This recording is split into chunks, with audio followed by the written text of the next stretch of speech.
और अभिभावकों सभी को गुड मॉर्निंग, गुड आफ्टरनून। सभी अच्छे से होंगे और लॉकडाउन का पालन कर रहे होंगे। जैसा कि आप सभी अभिभावकों और प्यारे बच्चों, आपको विदित है कि लॉकडाउन 2 शुरू हो गया है जो 3 मई तक चलेगा। और बच्चों, यहाँ पर पहले से ही आपकी पढ़ाई का बहुत ज़्यादा नुकसान हो चुका है और 1 अप्रैल से आपके विद्यालय ओपन होने थे, लेकिन कोरोना वायरस की वजह से ये नहीं हो पाए। तो प्यारे बच्चों, हमारी गवर्नमेंट, भारत सरकार और विशेषकर यूपी गवर्नमेंट ने एक निर्णय लिया कि सभी विद्यालय के बच्चों को ऑनलाइन शिक्षा प्रदान की जाएगी, चाहे वे व्हाट्सएप से करी, चाहे वो ऑनलाइन किसी और अन्य माध्यम से की जाएगी। तो इसी श्रृंखला को आगे बढ़ाते हुए प्यारे बच्चों और अभिभावकों, हमारे और आपके विद्यालय सेंट चार्ल्स इंटर कॉलेज ने भी नया कदम उठाया है, नई शुरुआत की है ऑनलाइन कक्षाएं प्रारंभ करने की। तो 20 अप्रैल से हमारी लगातार ऑनलाइन कक्षाएं प्रारंभ है, जिसमें हमारे अलग अलग अध्यापक गण आप लोगों को ग्रुप के माध्यम से विशेष नोट्स और अध्ययन सामग्री आपको प्रोवाइड करा रहे हैं। इसी श्रृंखला को आगे बढ़ाते हुए मुझे भी उत्तरदायित्व दिया गया है कि मुझे मैथमेटिक्स आपको पढ़ाना है। कौन सी क्लास को बेटा? कक्षा 8 के लिए, जो कक्षा 7th से और क्लास 8th में स्टूडेंट्स आए हैं, उन सभी को 8th का मैथ मैं पढ़ाऊंगा। तो प्यारे बच्चों, चलिए शुरू करते हैं और एक नए नारे के साथ शुरू करते हैं कि आओ प्यारे बच्चों, पढ़ें पढ़ाएं ऑनलाइन और इस लॉकडाउन को सफल बनाएं। चलिए इसी मुहिम के साथ हम शुरू करते हैं अपना अध्यापन। तो बेटा ध्यान दीजिए, क्लास 8th है आपकी और मैथ आपका सब्जेक्ट रहेगा।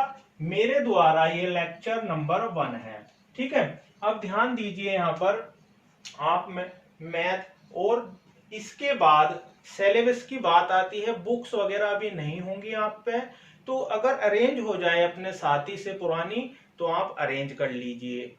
अदरवाइज अगर अरेंज नहीं हो पाती है तो हम भी आपको पीडीएफ के रूप में ग्रुप पर, व्हाट्सएप ग्रुप पर टाइम टू टाइम डालते रहेंगे पीडीएफ।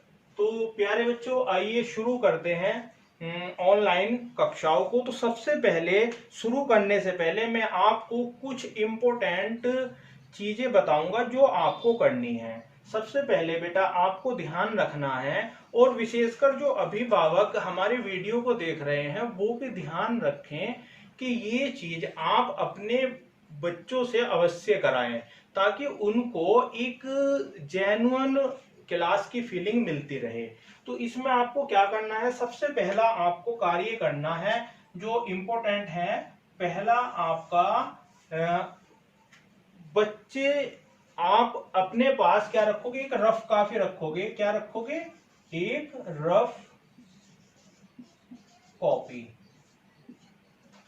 पहले आपके पास रफ कॉपी होनी चाहिए, चाहे वो पुराने ईयर की भी हो आपकी, वो भी चलेगी। दूसरा आपके पास बेटे एक फेयर, क्या होनी चाहिए? एक फेयर कॉपी होनी चाहिए, ठीक। और बेटा तीसरा आपके पास ज्यामितीय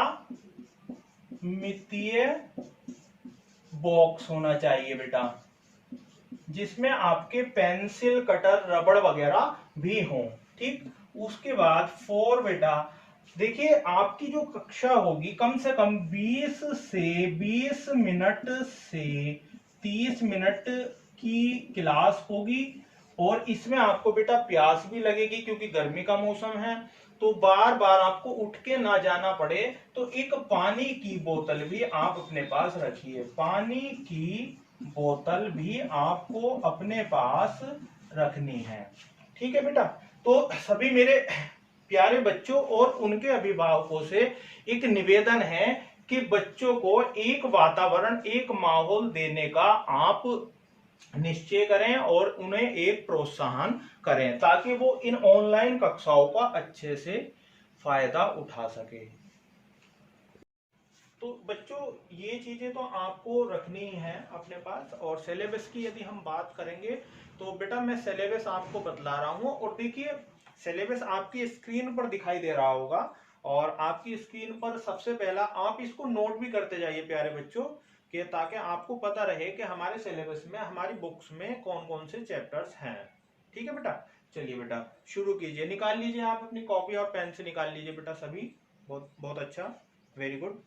चलिए शुरू करते हैं। देखिए पहली पहली यूनिट, पहली इकाई का नाम आपका परिमेय संख्याएं। स्क्रीन पे जैसे आपको दिखाई दे रहा है परिमेय संख्याएं। दूसरा आपका वर्गमूल बेटा, दूसरा चैप्टर आपका क्या होगा, वर्गमूल होगा। और तीसरा चैप्टर बेटा आपका घनमूल होगा। हाँ, और चौथा चैप्टर बेटा आपका सर्व समीकाएं। और पांचवा आपका बीजीय व्यंजकों का भाग एवं गुणनखंड। कोई अगर आप नोट करना चाहें तो बेटा नोट भी कर सकते हैं, मैं आराम से बोल रहा हूं। चैप्टर नंबर 6 होगा संख्याओं से खेल।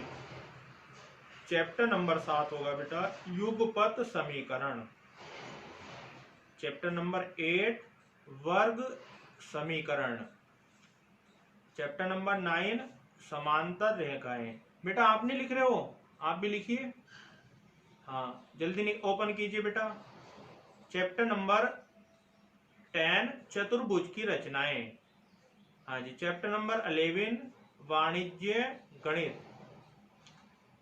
Chapter number 12 banking. Chapter number 13 वर्त और चक्रीय चतुर्भुज। चैप्टर नंबर 14 वर्त की स्पर्श रेखाएं। चैप्टर नंबर 15 सांख्यिकी।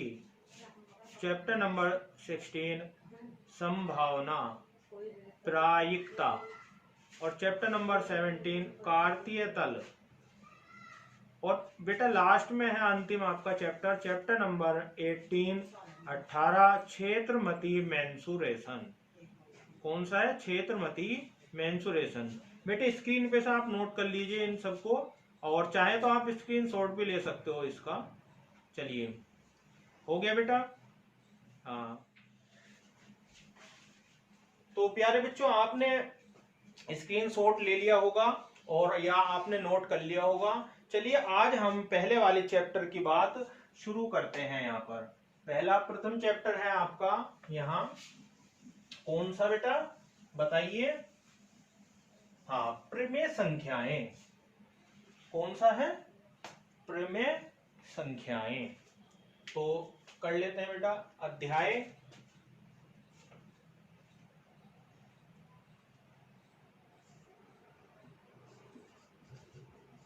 Chapter number first. और चैप्टर नंबर फर्स्ट का नाम है परिमेय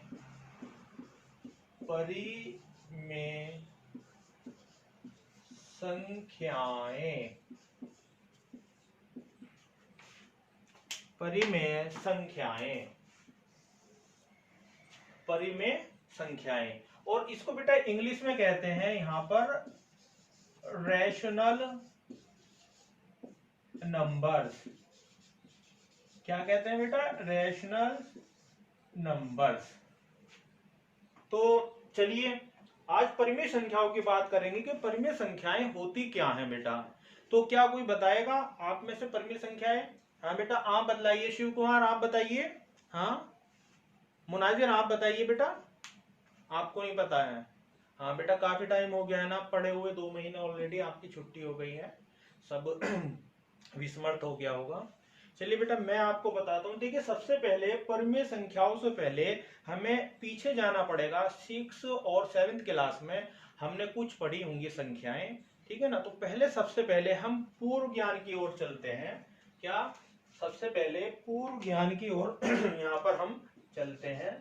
पूर्व ज्ञान, पूर्व ज्ञान। तो पूर्व ज्ञान में सबसे पहले प्यारे बच्चों आपने पढ़ी होंगी, पहला वाला आपने पढ़ा था प्राकृत, प्राकृत संख्याएं, प्राकृत संख्याएं, या इनको इंग्लिश में कहते हैं बेटा नेचुरल नंबर्स। क्या कहते हैं बेटा? Natural numbers. प्राकृत संख्याएं क्या होती हैं? प्राकृत संख्याएं बताएगा कोई? देखिए प्राकृत संख्याएं क्या होती हैं बेटा। आपको मोस्टली घरों में आप देखते होंगे मम्मी या पापा आपसे कोई सामान मंगाते हैं किराना का, आपसे कहते हैं कि बेटा 2 किलो दूध ले आइए। तो जो 2 किलो है तो उसमें 2 जो अंक है तो उसको हम क्या कहेंगे? प्राकृत कहेंगे, प्राकृत संख्या। आपसे कहा कि 5 किलो चीनी ले आइए बेटा, जो 5 का है उसमें अंक उसको भी हम क्या कहेंगे? प्राकृत संख्या कहेंगे। ठीक है ना। लेकिन आप एक चीज ध्यान देते होंगे, कभी आपके मम्मी पापा ये नहीं कहते होंगे कि बेटा 0 किलो, 0 किलो आप आटा ले आइए, नहीं कहते होंगे ना। हाँ तो बेटा अब चलिए बात करते हैं यहीं पर इसकी डेफिनेशन की। तो मैं डेफिनेशन एक बार यहाँ ब्लैक बोर्ड पे आपको लिखवाता हूँ, ठीक है ना, और आप उसको एज इट इज उतारते जाइए। और अगर आप टाइम पे ना उतार पाए तो बेटा स्क्रीनशॉट ले लेना और बाद में आप नोट कर लेना। तो प्राकृत संख्याएं क्या होती हैं तो इनके बारे में बात करते हैं यहाँ पर। दैनिक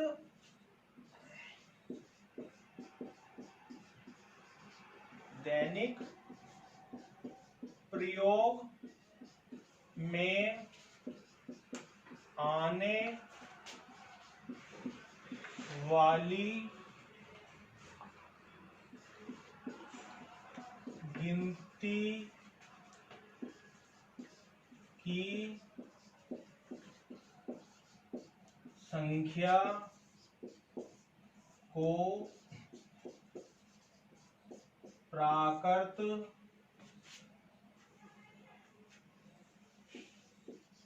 संख्या कहते हैं। दैनिक प्रयोग में आने वाली गिनती की संख्या को प्राकृत संख्या कहते हैं। तो प्राकृत संख्या, प्राकृत संख्या कहते हैं। जैसे अगर हम बात करें, जैसे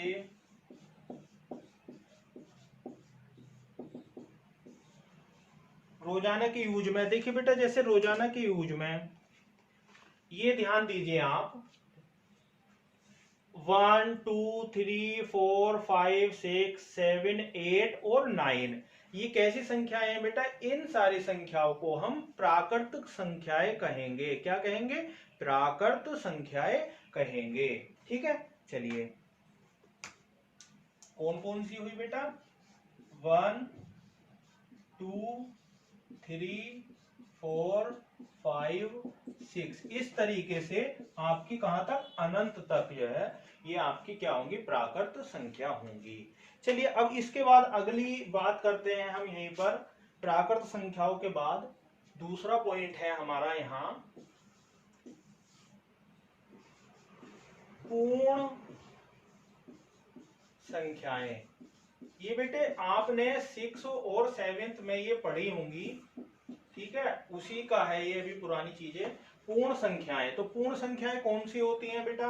पूर्ण संख्याओं के बारे में पता होना चाहिए। तो पूर्ण संख्याओं को हम आपको लिखा रहे हैं ऐसी संख्याएं, ऐसी संख्याएं जो प्राकृत संख्या में 0 0 को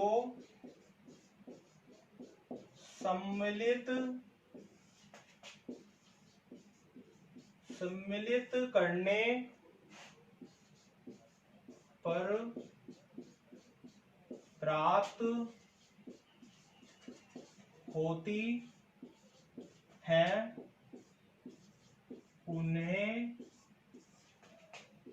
पूर्ण संख्या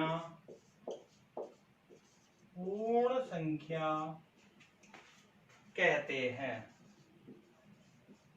पूर्ण संख्या कहते हैं।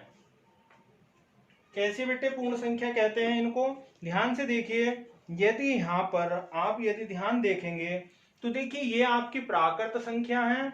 अगर इन प्राकृत संख्या में आप क्या करोगे, एक जीरो को भी ऐड कर दोगे शुरू में, अगर एक जीरो को भी ऐड कर दोगे, इस जीरो को भी ऐड कर दोगे, तो ये क्या बन जाएगी बेटा, आपकी सब मिलकर पूर्ण संख्या बन जाएंगी।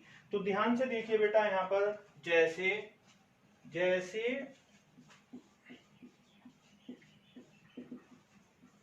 जैसे हमारे पास प्राकृत संख्या 1 2 3 4 5 और इस तरीके से हैं, और यदि हम इसमें क्या जोड़ दें, जीरो ऐड कर दें, तो ये हमारी जीरो भी क्या हो जाएगी, हमारी जुड़ने पर ये पूर्ण संख्या कहलाएंगी। तो प्यारे बच्चों, आज आपकी दो चीजें हो गई हैं, पूर्ण संख्याएं। अब हम बात करते हैं तीसरी